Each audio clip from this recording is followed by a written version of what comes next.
तालके खानगढ़ में चौथी ऐं 5वीं क्लास जा सालियाना इम्तिहान शुरू। इन सिलसिले में तालके एजुकेशन ऑफिसर प्राइमरी मेल अल्लाह दिवायो मंगी पारां UCY सीनियर उस्तादनि ते हिकु कमेटी जोड़ी आहे जेका पिणु हलंदड़ इम्तिहाननि जो जाइज़ो वठंदी ऐं घुर्बल रिकॉर्ड पिणु चेक कंदी।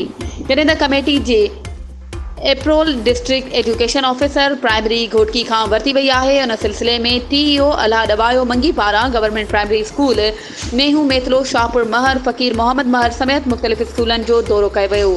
इन मौक़े ते हेडमास्टर ऐं वालिदीन खे हिदायत कई त संदनि ॿारनि जी हाज़िरी खे यकीनी बणायो वञे ऐं गैर हाज़िर ॿारनि खे हर पास न कयो वञे।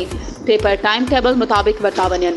वधीक ख़बरुनि ऐं अपडेट्स जे लाइ असांजे चैनल खे सब्सक्राइब कयो ऐं हा बेल आइकन खे प्रेस करणु न विसारिजो त जीअं असांजी हर नई अचण वारी वीडियो तव्हां ताईं पहुची सघे।